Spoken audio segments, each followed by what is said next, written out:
Nesta aula, vemos os conteúdos associados a conjuntos. Então, estrutura de dados. Nós estamos vendo todas as estruturas de dados disponíveis e nessa aula veremos conjuntos. 7.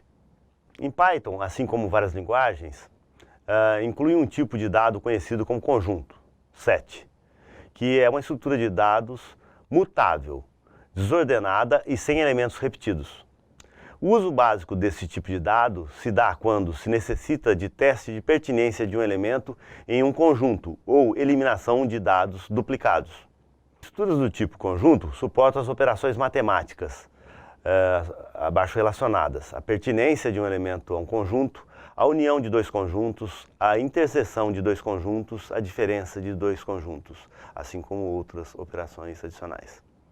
Então, em Python, uma variável pode ser um conjunto contendo elementos de tipos imutáveis, tais como números inteiros e de ponto flutuante, strings e tuplas. Diferentemente de vetores, conjuntos não têm seus elementos acessados por índice. No entanto, conjuntos são iteráveis, podendo seus elementos serem acessados por uma estrutura de repetição for. Além disso, um conjunto pode ser escrito diretamente no vídeo, via comando print.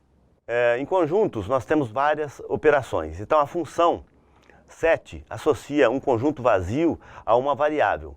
Então, escolhidos ali, ó, no exemplo em tela, recebe set, abre parêntese, fecha parêntese. Então, nós temos o conjunto vazio ali posto em escolhidos. E podemos dar um print em escolhidos.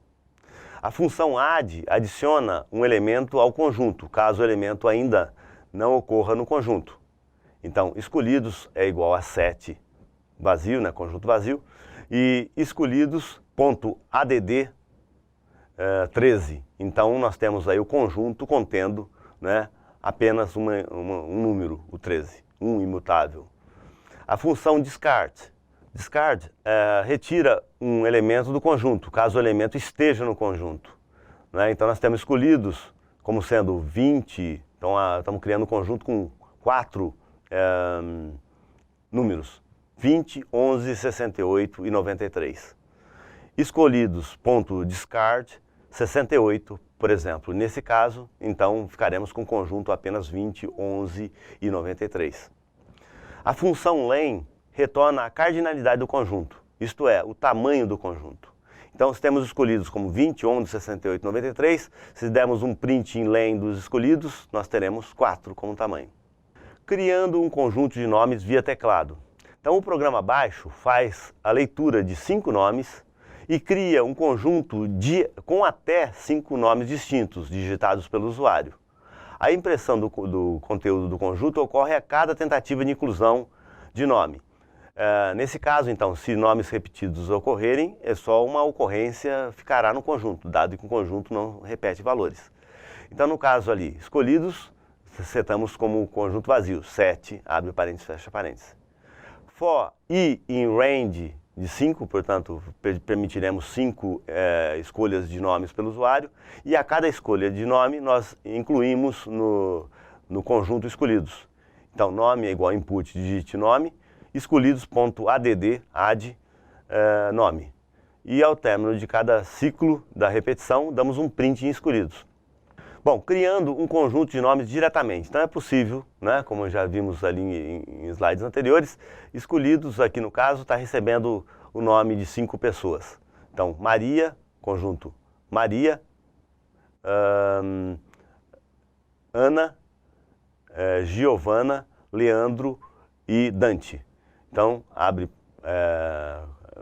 chave e fecha chave no início e no final, nesse caso. Então, print escolhidos. Então, a gente vai ter exatamente esse conjunto sendo mostrado. Bom, então, operadores para conjuntos. Temos operações clássicas de união. Então, S.UnionT, né? Ou S.PipeT, né? Aquele símbolo do seu teclado aí. Retorna um novo conjunto resultante da união de dois conjuntos ST, formado por todo elemento que pertence a S ou que pertença a T, ou a ambos. né? Então não há duplicação de valor, não há repetição de valores, como a gente já viu, né, que conjuntos não admite repetição de valores. Então tá ali um exemplo de união. União de 1, 3, o conjunto 1, 3 e 4, ponto union do conjunto 1, 2 e 4. Portanto, o conjunto resultante é um novo conjunto 1, 2, 3, 4, né, sem repetição. Embora tenha um no primeiro e um no segundo conjunto, o terceiro produzido, né, tem apenas uma vez a ocorrência do 1. Bom, 1, 3 e union 2 e 4, nós temos 1, 2, 3, 4.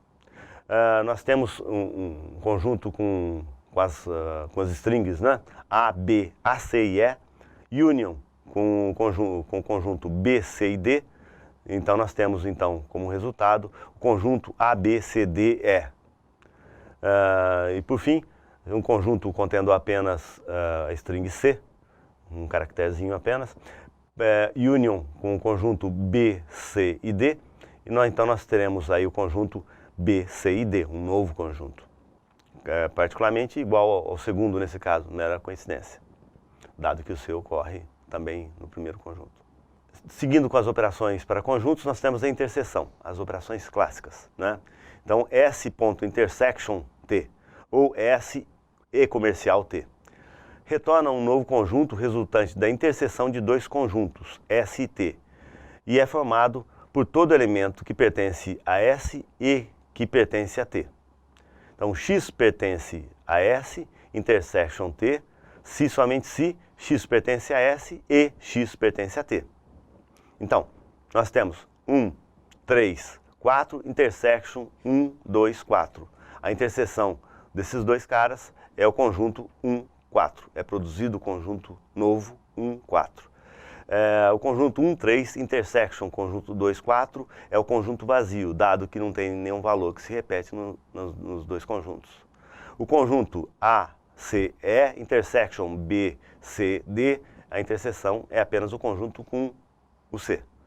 O conjunto C, com apenas a informação C, intersection com o conjunto B, C e D, nós temos, portanto, o novo conjunto com apenas um elemento, o conjunto com C. Operação de diferença, então S diferença T ou S menos T retorna um novo conjunto resultante da diferença entre os dois conjuntos S e T. O resultado é formado por todo elemento que pertence a S e que não pertence a T. Então X pertence a S diferença T se somente C, X pertence a S e X não pertence a T. Então, 1, 3, 4, diferença 1, 2, 4 é apenas o 3, dado que no primeiro conjunto só o 3 não ocorria no segundo conjunto passado com o parâmetro. 1, 3, 4 menos, então usando o símbolo de menos, 1, 2, 4 é o conjunto 3, dado que 1 e 4 foram tirados do primeiro conjunto, né? Então um novo conjunto é produzido. Portanto, 1, 3, diferença 2, 4, tem como resultado, né, o conjunto 1, 3, dado que 2, 4 não ocorre, nem o valor 2 nem o valor 4 ocorre no primeiro conjunto. A, C, E, diferença B, C, D é o conjunto A, E, dado que apenas o C ocorre no primeiro, né, em comum com o segundo conjunto. Conjunto contendo C, diferença B, C, D é o conjunto vazio, dado que a única informação que tinha no conjunto original, C, ocorre também naquilo que se quer retirar. Portanto, conjunto vazio. Um exemplo utilizando operadores sobre conjuntos, vamos fazer aqui agora. Então, exemplo, utilizando operadores sobre conjuntos, declare variáveis do tipo conjunto que, para representarem um ano, as férias de fim de ano, as férias de meio de ano, todas as férias e o período letivo de um ano. Então, na primeira atribuição ali, nós criamos um conjunto com todos os meses do ano. Ano recebe, então, abre chave, janeiro, string jan, o fev, mar, ABR de abril, maio, junho, julho, agosto, setembro, outubro, novembro, dezembro. Férias de fim de ano, então um conjunto com janeiro, fevereiro e dezembro. férias de meio de ano, com um conjunto apenas com julho. Então as férias, então pode ser obtidos, tanto de meio de ano quanto de fim de ano, como sendo férias de fim de ano, ponto união com férias de meio de ano. Período letivo é igual a ano menos, quer dizer, o difference de férias, ou menos férias, né? Que também pode ser utilizado. Operadores relacionais para conjuntos. Então nós temos os relacionais igual a ou diferente de. Então sejam S e T dois conjuntos, S igual a T é verdadeiro se somente C, S e T contêm os mesmos elementos. S exclamação igual T, quer dizer, diferente de T, é verdadeiro em caso contrário. Então, 3 é igual a 3 é verdadeiro. 3 é diferente de 3 é falso. 3 é igual ao conjunto 3, é verdadeiro. 3 diferente de 3, é falso. 3 é igual ao conjunto 2 é falso. 3 é diferente do conjunto 2 é verdadeiro. 3 é igual a conjunto vazio é falso. 3 é diferente do conjunto vazio é verdadeiro. Então, eis exemplos desse caso, né, desses operadores relacionais. Continuando, então, operadores relacionais para conjuntos, temos, então, as operações contém e está contido. Então, sejam ST dois conjuntos, então, S está contido em T, é verdadeiro se para todo elemento de S ele está em T. Né? S contém T, é verdadeiro se para todo elemento de T está em S. Bom, então exemplos aí desses relacionais, temos o que? O conjunto 3 está contido em 2, 3, 4, é verdadeiro. 3 contém 2, 3, 4 é falso. E vários exemplos aí, 3 está contido em 3 é verdadeiro e 3 contém 3 também é verdadeiro. Conjunto vazio está contido em 3 é verdadeiro, dado que é um conjunto que inclusive tem mais do que o vazio, tem duas informações, né? O conjunto vazio contém 3 é falso. 2, 3, 4 está contido em 3 é falso. E 2, 3, 4 contém 3 é verdadeiro. E 3 está contido em conjunto vazio é falso. E 3 contém um conjunto vazio é verdadeiro. Pertinência. Em muitos momentos a gente vai utilizar essa operação. Então, mais um operador relacional, né? Seja S um conjunto, seja X um elemento imutável, a ser observado a sua pertinência no conjunto. X em S é verdadeiro se somente C, X é um elemento de S. Então, nos três exemplos nessa tela, nós temos 3 em conjunto 1, 2, 3, 4, é verdadeiro. 5 em 1, 2, 3, 4 é falso, dado que o 5 não está ali. 1 em conjunto vazio é falso também. Então, exemplo de programa, né? Então, exemplo utilizando conjuntos. Esse programa imprime o número de vogais e dígitos existentes em uma frase. Então, está lá o programa principal, que lê do usuário uma frase. Então, diga a frase, a mensagem que aparece para o usuário, e a partir do que ele digita uma frase qualquer, contendo vogais, dígitos e tudo mais. Então, a gente tem a operação em contar vogais, dígitos, e a gente passa com o parâmetro essa string lida. Então, na operação, no subprograma correspondente, conta vogais, dígitos, eu tenho o parâmetro frase. Então, seto dois conjuntos ali, no caso, vogais como sendo A, E, O maiúsculo, A, E, O minúsculo, seguido, né? Dígitos 0, 1, 2, 3, 4 até 9. São caracteres correspondentes ali que a gente vai querer observar dentro da linha que foi lida, né? Da string que foi lida. Número de vogais é 0 e número de dígitos é 0. Então, inicializamos com os conjuntos que a gente vai procurar informação de vogais e dígitos e inicializamos as contagens com 0 e 0. Então, for letra em frase, então a gente vai repetir, vai iterar sobre a string lida, lá, né, que aqui se chama frase, recebida como parâmetro. Então, letra em frase, se letra em vogais, no conjunto vogais, então o número de vogais avança em 1, mais igual a 1. Elif, caso contrário, então letra em dígitos n dígitos avança de 1, caso a letra faça parte desse conjunto. Então, um elif com nova condição sendo lançada ali, de forma a observar a propriedade do incremento do valor de número de dígitos. Mas poderia ser um símbolo outro qualquer, que não seria nem vogais, nem dígitos. Poderia ser letras consoantes, por exemplo, e essas não seriam computadas. Ao término da repetição, 2 prints são feitos. Então, print quantidade de vogais, n vogais, e print quantidade de dígitos, n dígitos. Ao término da operação, a gente retorna a none do subprograma. Neste programa, em tela, nós vemos um próximo exemplo que permite ao usuário escolher um valor n, e nós queremos imprimir todos os números primos de 2 até esse valor n, né, escolhido pelo usuário, usando um algoritmo chamado crivo de Eratóstenes. Então, nós temos um programa principal aí que permite ao usuário, né, que faça a leitura desse n, dessa variável que a gente vai segurar como um valor inteiro escolhido pelo usuário. Então, diga o valor correspondente lá, convertemos para inteiro, né, e depois chamamos a operação, damos uma variável, criamos uma variável ali, primos, que recebe a operação Eratóstenes de n's. E ao término, imprime, né, o n e os primos recebidos. Então, a gente tem 2 operações coadjuvantes. Então, o imprime já está em tela, né, nesse mesmo slide. Então, imprime num os primos. Então, no caso ali, dá o print, primos entre 2 e num, né, onde num é o parâmetro ali, e depois faz uma repetição para todos os candidatos, dado que a gente vai variar de 2 até o valor num, então a gente vai um range de 2 a num mais 1.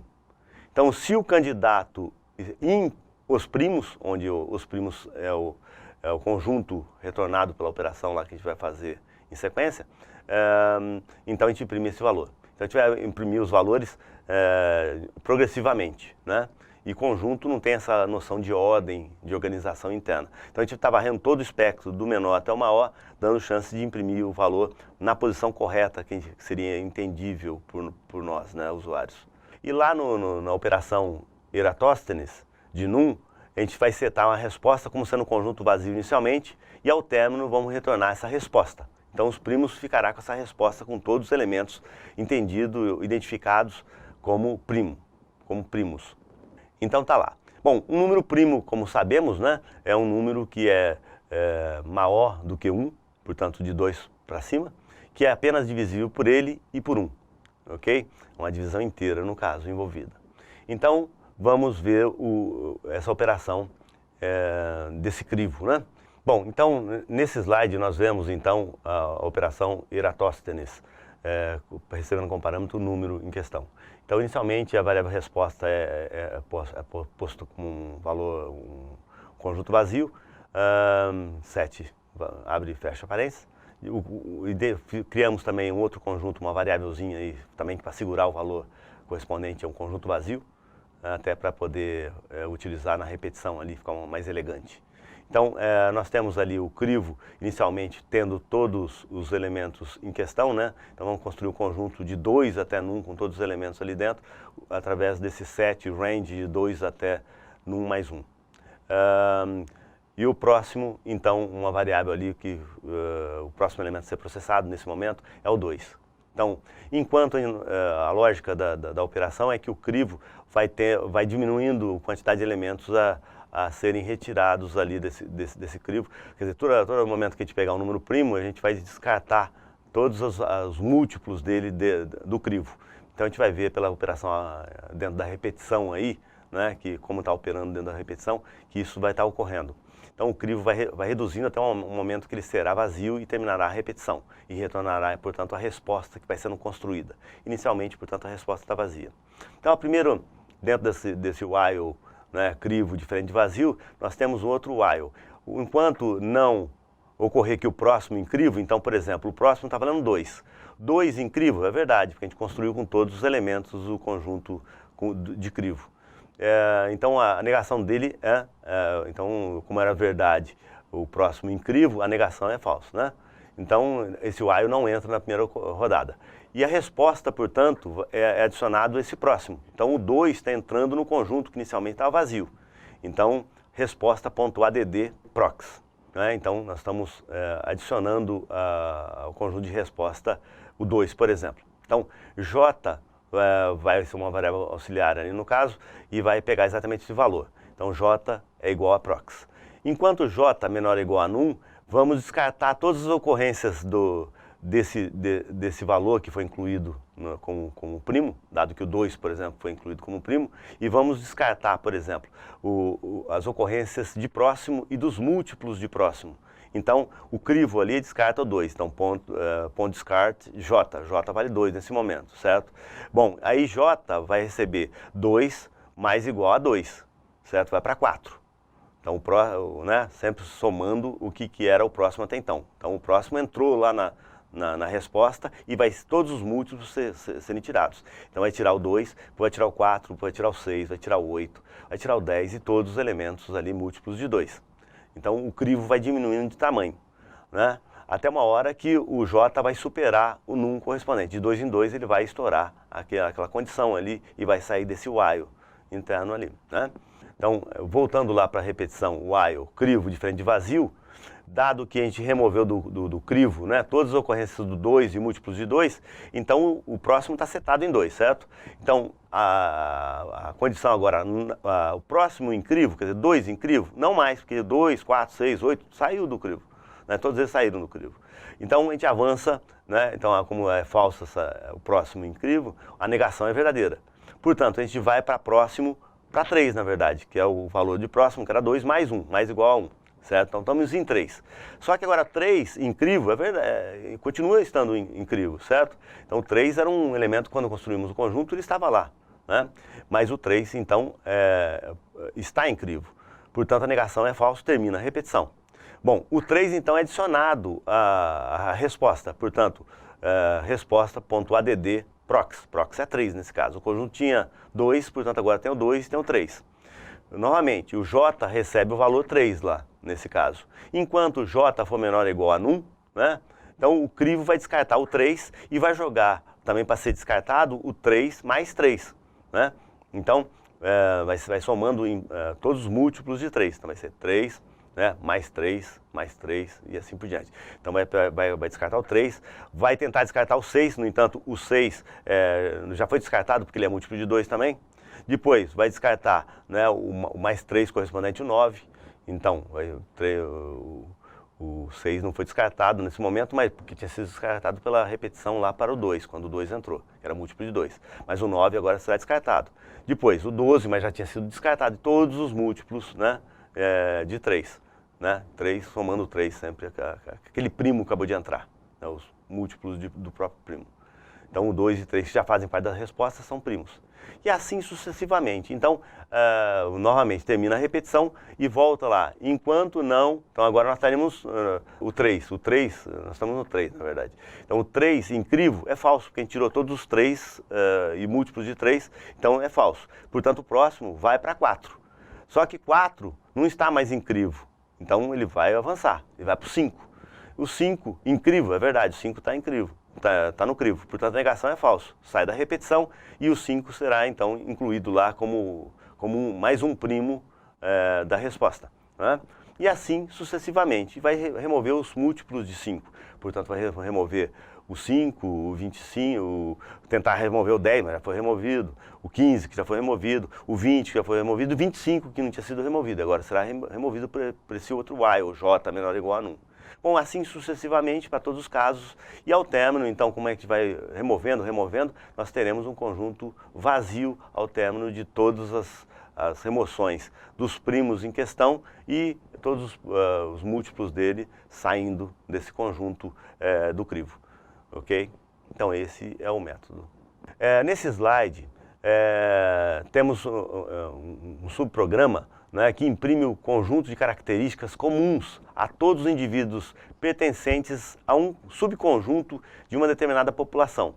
Cada indivíduo da população está associado a um identificador entre 0 e max pop menos 1.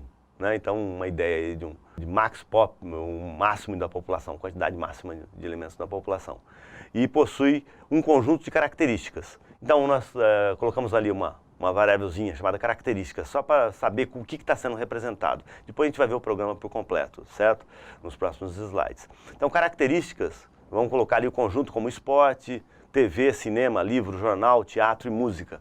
E essa operação, portanto, perfil comum, nós temos os habitantes, então os habitantes ali vão ser todos os que iremos considerar, né, em questão, características correspondentes, que então vai ser um conjunto ali distribuído, e grupo. Então o grupo vai ser um outro conjunto que a gente quer colocar alguns indivíduos que a gente quer processar, né?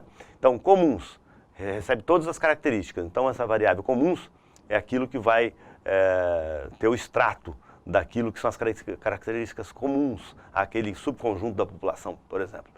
Então, for identidade, identi, in, range do comprimento dos habitantes, se a identidade em grupo, então está olhando para todas as identidades de todos os indivíduos, se eles estão, se algum desses habitantes, né, está no conjunto ali chamado grupo, ok? Então a gente vai pegar as características dele e fazer a interseção com aquilo que era todas as características que se tinha até então, né? Ou as restrições que todo mundo tem até agora. Por enquanto, nós inicializamos características com todas as características: esporte, TV, cinema, livro, jornal, teatro e música, por exemplo. Mas um determinado indivíduo vai ter suas predileções e então vai fazer a interseção desse cara. E assim sucessivamente para ver se tem alguma característica comum nesse grupo de pessoas. Então, para todos os que estão dentro do grupo, a gente vai processar essa interseção. Bom, e após identificar o que é comum a todos, ou comuns a todos, na variável comuns, nós imprimiremos as características em comum são. Então a gente faz uma repetição em todas as características, de esporte até música, nessa, né, distribuição ali que colocamos. Se C, né, se essa característica C em comuns, quer dizer, se esporte está em comuns, então a gente vai escrever esporte e pular um espaço em branco. E escrever todas, uma do lado da outra, todas as características que são comuns. E ao término da repetição, um print pulando para a próxima linha apenas. E a operação retorna none, que ela tem um efeito, né, colateral, ela tem um efeito de escrita no vídeo apenas, de todas as características comuns. Poderia retornar, eventualmente, as características em comum, mas não foi o que nós nos propusemos a fazer nessa operação. Então a gente tem apenas o efeito colateral já impresso ali no vídeo para o usuário. Então, o programa principal lá tem agora então as características, né? O esporte, TV, cinema, livro, jornal, teatro e música. Alunos. Então, tem 3 alunos ali. Então, tem alunos que um gosta de TV, cinema e livro, o outro gosta de cinema, música e o outro gosta de cinema, TV e teatro. Então, por exemplo, no caso ali, a gente vai passar, né, todos os perfis em comum, né? Então, todos os alunos, né, nós temos ali, nós temos um vetor, portanto, de 3 conjuntos, né? E perfil em comum, alunos, com todos esse vetor, né, 1, 2, 3, posição 0, 1, 2, na verdade, né? E nós queremos as características em comum do indivíduo 2 com o indivíduo 0, por exemplo. Então, conjunto com 2 dos caras, 2 e 0. Então, essa operação vai devidamente observar o que são as características em comum. No caso, característica em comum entre o indivíduo 0 e o indivíduo 2, um gosta de TV, cinema e livro, o outro cinema, TV e teatro. Portanto, TV é em comum e cinema é em comum, tá certo? Então vai ter TV e cinema. Um gosta de livro e o outro gosta de teatro, né? Mas não foi o que se teve em comum. Portanto, a resposta lá vai ser apresentar apenas essas 2 características. Bom, nesse slide você tem acesso a um botão direcionando para os exercícios relacionados a essa aula.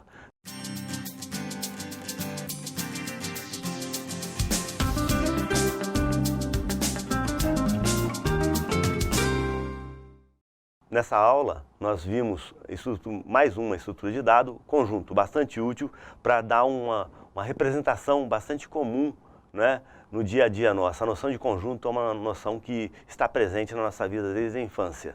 Então aqui nós temos essa estrutura de dados chamado conjunto, 7. Até a próxima aula.